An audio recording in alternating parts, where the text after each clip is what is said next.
I love the poetry of the phrase dance of the planets. And I can see ancients looking at the sky and they see these bright objects move back and forth.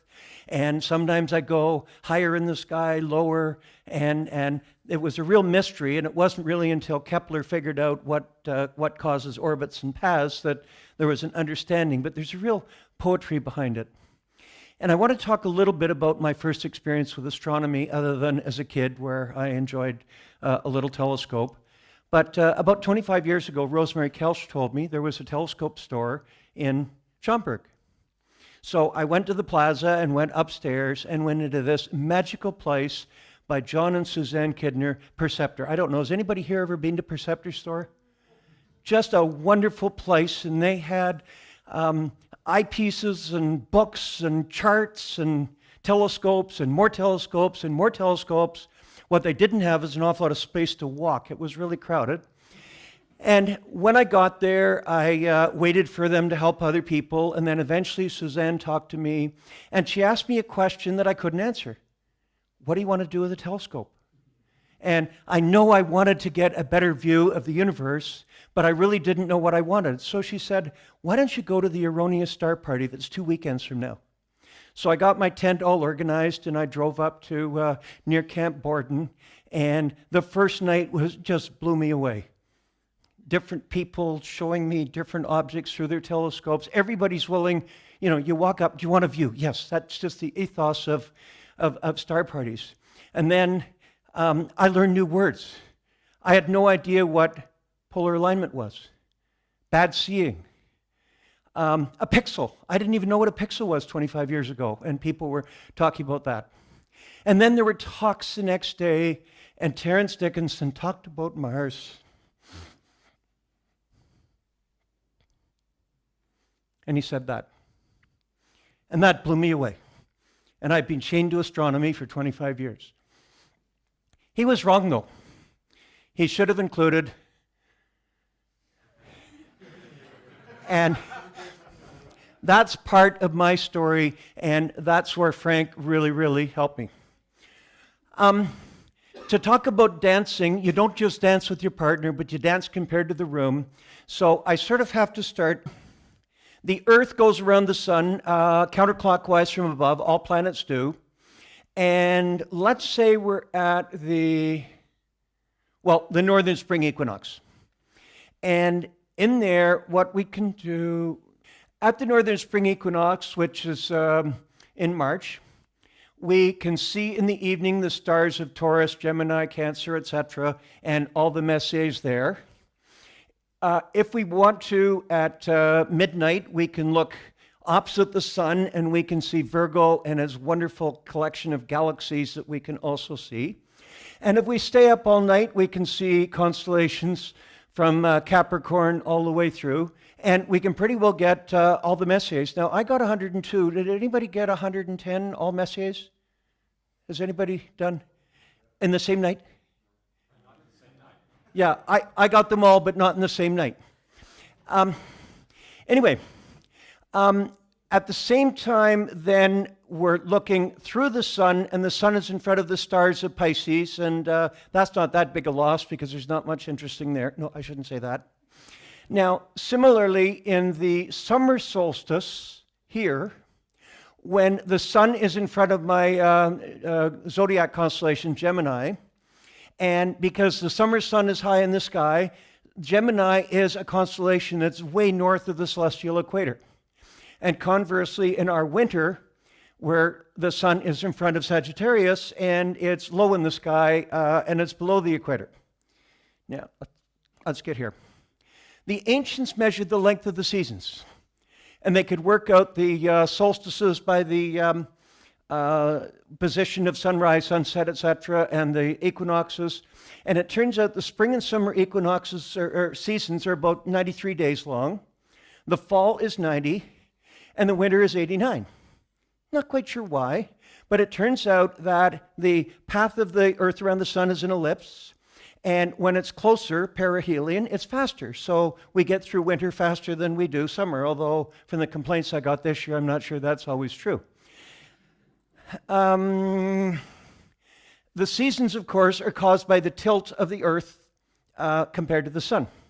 And there's an interesting movie where Harvard graduates explain seasons, and these guys that graduated from Harvard said, somebody comes up and says, why do we have seasons? And they, I think it's because we're closer to the sun in the summertime. Wrong. We're actually further away from the sun in our summertime. And I have a question for all of you later, by the way, to see your knowledge. Now, the orbit of Mars is much less round than our orbit. And it's, these diagrams are to scale, by the way. And their seasons are about a season ahead of ours. So if there's an opposition at our summer solstice and Mars is opposite Earth, it's going to be fall equinox or one season ahead. So that's a general pattern for the Mars seasons. And when you look at the Mars seasons, remember there was 4 days difference between the longest and shortest season on Earth? Well, it turns out spring is over 50 days longer than fall in Mars. This is northern spring. And the northern summer is 25 days longer, roughly, than the northern winter. And that's because this orbit is so far from being round. And, of course, in a week and 2 days, we have our opposition. And the definition of opposition is when the planet is opposite in the sky to the sun. But I prefer to think of it as when we're cutting the corner on the inside and we pass between them. To me, an equivalent definition. Now, let's start looking at the constellations. This is against the stars of Capricorn. And Capricorn, like Sagittarius, is relatively low in the sky because that's a winter, a constellation that is, the sun is in the wintertime. So before we even start, it turns out that Mars is going to be low in the sky. But it's worse than that. Mars is also slightly tilted compared to the Earth. And this is actually to scale and with the right angle, and the sloping line is a line of nodes. And actually, if a Martian were there and it was an opposition at that moment, Mars would see a transit of Earth. Okay, because it would be in a straight line. Otherwise, Mars is either above or below. But in our opposition, it's now below the plane. Now, the angle is only a little under 2 degrees, but it's magnified because this distance here is, it might be 2 degrees or less than 2 degrees from there, but from here, it actually ends up being 6 degrees below the ecliptic. So using my Starry Night program, Mars on the night of the opposition is 20.5 degrees above the horizon. That's the best view we're going to get of it. And see how far below it is the ecliptic. And at the same time, we've got a full moon almost right next to it. So it's a great opposition and close, and I'm going to get to that in a bit, but we have several things going against us. So when to see Mars? Friday, July 27th is the actual opposition when we pass on the inside, and I'm rounding to 24 arc seconds, and it's going to be 11:26 before it gets 15 degrees up in the sky. I just picked a number. There's nothing magical about that. But see how here Mars is still getting closer to the sun because this is a perihelion? So the closest approach is actually a little after the opposition day. And we actually get closest approach next Tuesday. And it's a little bit higher, and it's, I write 100%. And the following week, a week after opposition, we get basically the same view as opposition night. So we can keep showing Mars. It doesn't have to just be opposition night. But there's more to it yet. And this might be a little complicated, but I'll give it to you. I had my students calculating the speed of the planets from a table of average radii of orbit and the number of years for a period. And they had to work out the kilometers and seconds and divide it. And I had the class, if you're born in January, February, you do Pluto, which is a planet, then March, April, etc. And then I said, and everybody named Venus do Venus, and that girl just beamed. Anyway, it turns out we go 30 kilometers a second, Mars is 24, the difference is 6. That's almost 4 million kilometers a week and 15 million a month. And that is 1/10 of the astronomical unit, or distance between the Earth and there. So what I did is, this is scaled to be 15 million kilometers. Again, this is to scale, but the models of the planets aren't. And it turns out that over a month, both planets move forward and Earth moves that much further forward. So it only gets a little bit further away over a whole month. So 1 week after opposition, it's the same size. 2 weeks, it's 97% of the size. 394. 4 weeks after opposition, all of August, it's up to 90% of its size. And it's going to be September, it's going to be visible. And hopefully the dust storm will be gone by then. But we actually get to keep a good view of Mars for a long time.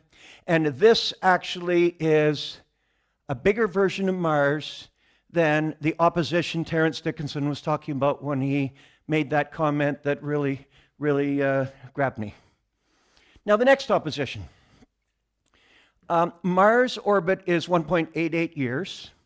So when it goes all the way around once, Earth goes around once, and then 88% of an orbit, so it might end up, I'm not sure exactly, there. Then Mars keeps going, and it takes until October 13th, 2020 for the next opposition. Now, there's something a little perverse about the way Mars works, because this opposition is 2 years and 77 days, and it's exceptionally long because in this period, Mars is close to the sun, is really booting it, and it's an extra long time. The average is 2 years and 49 days. And actually, we end to get more oppositions here when Mars is slower than we do here. So the best season for Mars oppositions, it's the low in the sky in our hemisphere, and B, they happen relatively rarely. So that's kind of perverse, but we accept nature as we get it. Now, I've made 3 diagrams here for the oppositions. This is the one in 03, and you see the orbit is just a little smaller than the line. All these lines are the same length, by the way. This is the length for our opposition coming up in a week. And that one is a little further away, but they're still pretty good oppositions.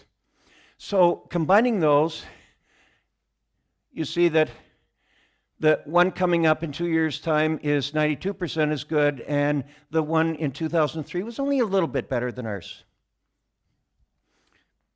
Now, dancing is more than just moving around the room. You also have more subtle features. So I'm now going to talk about what happens to the polar caps. And this is a quiz. And if you don't know the answer, I'm asking people to guess. In the southern hemisphere, well, first of all, let me say, the water ice part of the polar cap stays put, but the carbon dioxide part sublimates in the summertime and then reforms in the wintertime, so it goes back and forth. Now, in the southern hemisphere, it has a short summer. This is the southern summer because it's moving fast, and it has a long, slow winter near aphelion when it's further away and colder. In the northern hemisphere, you have a short winter near there and a long summer up here. So which do you think would have a bigger ice cap? I ask people, don't be afraid to be wrong. Who thinks, without knowing, who thinks the northern hemisphere would have the bigger ice cap? Can I just see, anybody want to make guesses, or do you not want to make guesses? So some people say the north. Who thinks the southern hemisphere would have the bigger ice cap? Okay, it's too dark for me to count. I'm flabbergasted at the answer. And I made these 2 pictures to scale. So, why? It could be that the lower elevation in the northern hemisphere, it maybe attracted more water vapor from the planet that's not there. It could be the mountains here that's higher There's less vapor in the air. Not only that, it turns out that these caps aren't even centered on the North Pole, and the South Polar region, the permanently water frozen part, isn't even at the actual pole. That's the actual pole, and the cap goes there. And if you look at the North Polar cap, you see these spiral patterns, and this is the North cap. And it doesn't make sense to me, but I read that these are places where the wind is bent by the Coriolis effect, the spinning of the planet, and they whoosh down through valleys and they scour them out. But that's part of the planet. But I'm not quite sure why it's that direction. To me, it would be the other, but there are lots of things I don't understand. There's another part that I didn't know about before I researched here, and that is in the winters or the summers, you get a lot of carbon dioxide getting taken into the ice caps, but in the spring or the fall, they're relatively small. One is growing, one is shrinking. And when you look at it, there's actually less atmosphere pressure in the height of winter and the height of the other winter, and you have a higher atmospheric pressure during the seasons, because the carbon dioxide has not yet been frozen into the other, or sublimated into the other thing. And Curiosity, the rover, had a barometer, and this shows the data. And there are a few interesting things about the data. The pressure gets greater towards the southern spring. And the other thing is you see little bumps back and forth, and I don't know if they're like low pressure areas going through or something, or the Martian weather.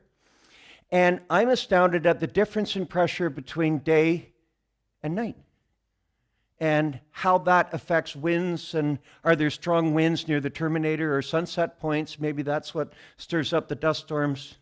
Lots of questions I don't know the answer to. Oh, dust storms.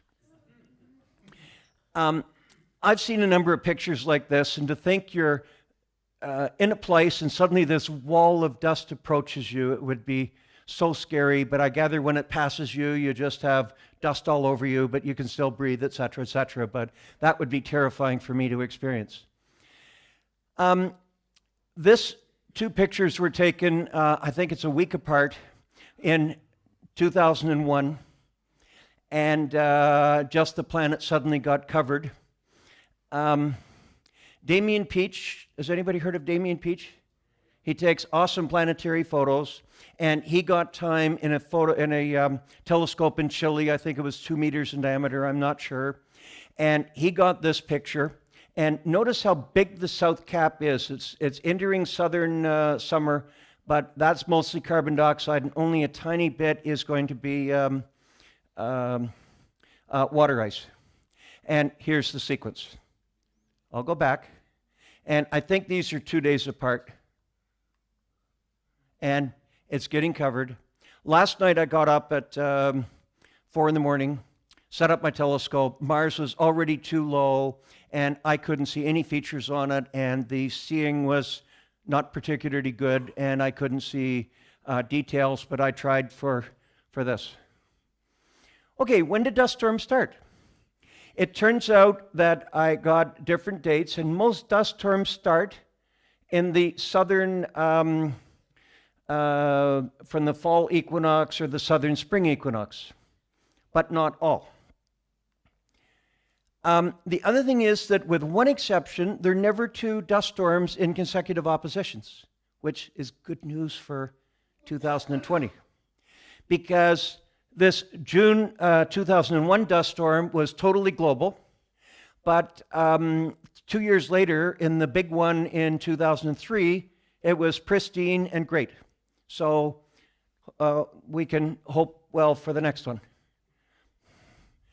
Another factor in the dust storms is when the big cap started sublimating and the carbon dioxide comes out, and that makes winds themselves that could be a factor. Now, the Americans have sent 2 missions to, or well, more than 2, but these are 2 main ones to orbit, and I've given the years. And they're continually taking pictures, looking down at Mars and doing all sorts of measurements. And it turns out Mars Global Surveyor uses a laser that bounces back, and they measure the return time, and they're able to get very detailed levels. And if you find the right map, you can actually zoom into like a few kilometers across. The detail you can get out of this is amazing. And there are a few points I want to make about it. The purple areas are lowest, and this must have been, the Hellas Basin must have been some collision at some time.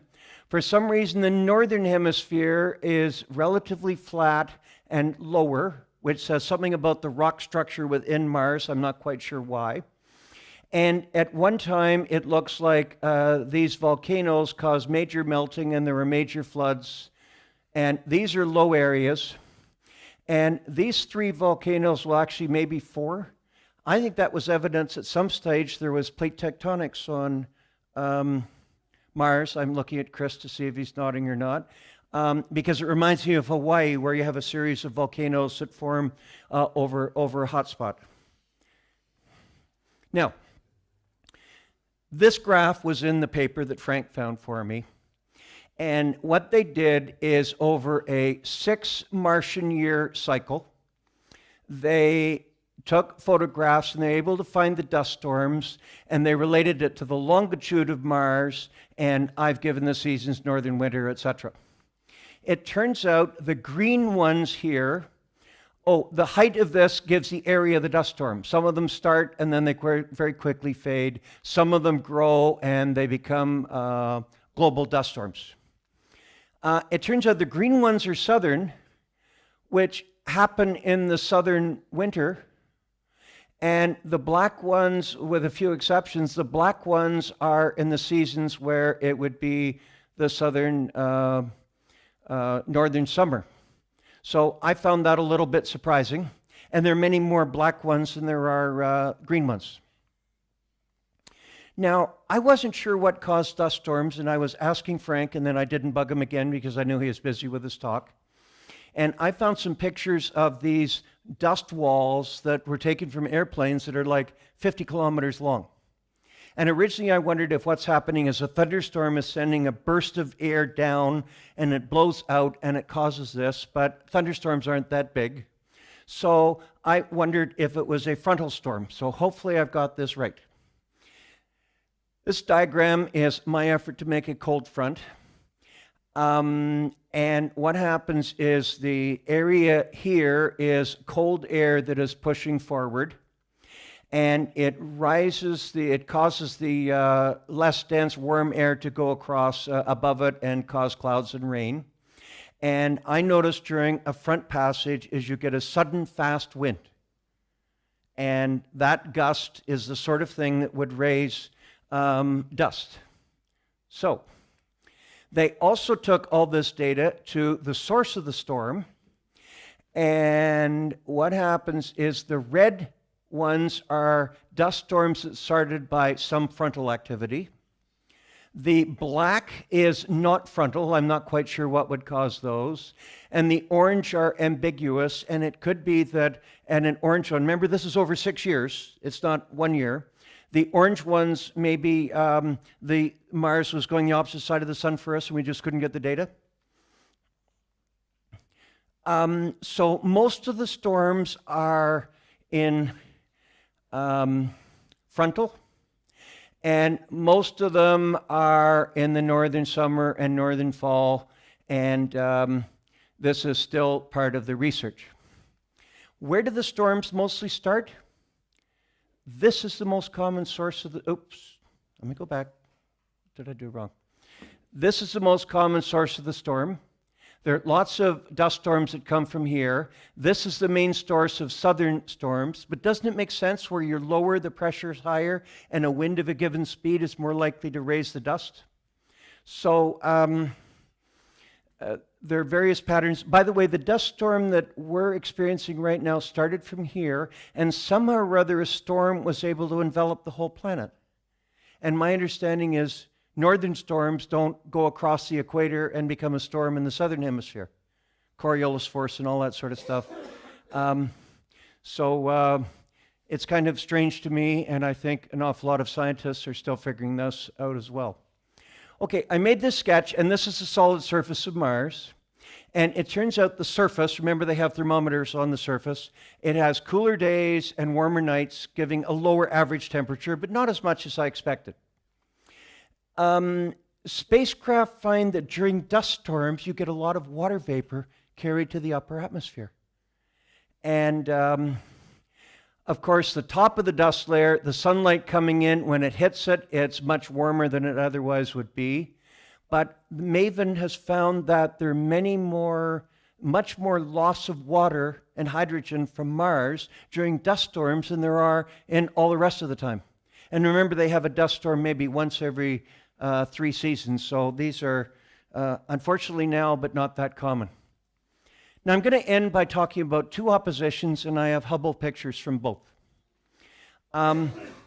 The lower down one is the big one in August 2003. There was no dust storm because there had been a dust storm the previous time through, and it looks like it does something to the surface of Mars to make it less likely to make a dust storm. And the other one is March 10th. Now these 2 yellow lines are the same length, and see how much further away Mars is there. This one is in the southern summer, and this one is in the northern summer. And that's the difference. Notice how much bigger it was then. Notice the south cap. And the 2003 one is a little earlier in the season, and I think the 1997 one is later in the season, so more of the carbon dioxide in the top is being sublimated away. And of course, they're pointing to different latitudes. Anyway, thank you very much. And there's a picture of somebody growing potatoes, and I don't know if we're going for French fries. Thank you very much.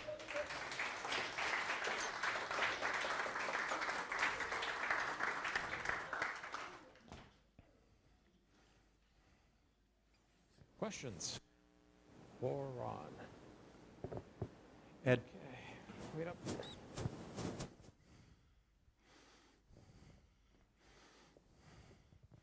I don't know. So this is more of a comment than a question, but you have some. The other Mars and Earth is the fact that Mars rotates just a little bit more slowly than the Earth. So as every night, as we go out, we're seeing the same side of the planet, but it slowly shifts over weeks and months. Yes, and my understanding is the crews that run rovers have to be awake when their rover is on the day side, so they continually have to shift their hours where they go to sleep a little bit later every night and then get up a little bit, whatever, and it's quite difficult. It's sort of like people that do shift work where they have to work nights because of that. But if we look at Mars one night and can see features, which you can't right now, actually it looked the same last night as it did the night before. No, I didn't say that. But you are right. Okay. Any other question?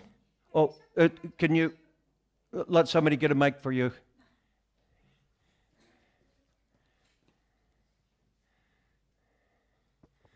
This has really got to do more with our environment. Now, you've heard a lot of our north, the icebergs breaking away. Mm-hmm. Okay, how come we never hear anything of the south part? Because they do have the ice down there. My understanding is there's significant ice loss of Antarctica and icebergs are drifting. I heard, it seems to me a few years ago, the world's largest iceberg that was known what, calved off from Antarctica. But I think there's no landmass right next to it that is going to be interfered with the iceberg, so maybe we don't hear much about it, or maybe it's down there and that doesn't matter. The only thing that's important is here, but it's a good point. How is this going to affect our atmosphere? We've been having a lot of change of weather. I presume this has a lot to do with that? You're talking about climate change now? Correct. Who knows how our climate is going to change in the long term, although it seems pretty clear there's a direction that it is changing. It's getting quite drastic. Pardon me? Compared to other years, it's getting quite drastic. I think it's pretty clear evidence. I can't say I'm an expert on that, so I can't go too far in terms of helping you on that. Well, You know, a but lot- I think there is a change, though. I'll tell you, a lot of this weather right now is what we had in the 30s and 40s. Mm-hmm. We had very cold winters and very hot summers. Oh, It seems like we're going back to it. Because I used to live, when I was in grade 1, in the Pape Danforth area. mm-hmm. Now, we made igloos, Wow. and the streetcars couldn't go because it was so frozen over. And then in the summer, it was very, very hot. So that's what I remember of that time. So that's all I can say. I know I lived at Avenue Road in Lawrence growing up, and my father was able to put a rink in that we could skate on for maybe 3 months, and it would stay in for those 3 months. And nowadays, even further north in Bolton, you couldn't get a rink that would stay in for 3 months. So, you know. Thank you. Okay, you're welcome. I'll talk to you later if you want. It's not my area of expertise in terms of global warming, so I can't. Yeah, no, yeah. So a quick comment about that, Ron, is that it's a well-known fact, or it's not well-known, that it is a definite fact that southern hemisphere Antarctic ice is increasing. So it's fairly distinctive, no question about it, whereas Arctic ice has been decreasing the past few years. Relevance to Mars is that we're just coming to grips now with more and more research about big cycles that affect Earth's climate. Similar thing on Mars. It's been under study for the past decade or two with constant operational observations by spacecraft. We don't even know why there are global dust storms occurring every several years instead of every year. So just by observations, we're gaining more knowledge about big scale cycles that affect the planet. Similar on Earth, similar on Mars. So that's a quick comment I wanted to make. Okay. Thank you. And that paper that you referred me to, that I showed the graphs, it clearly shows there are patterns. Chris? Hi, Ron. Just a tip for folks that plan to observe Mars over the next while. A moon filter or a variable polarizer or anything to dim it down, you might get some more details off the surface.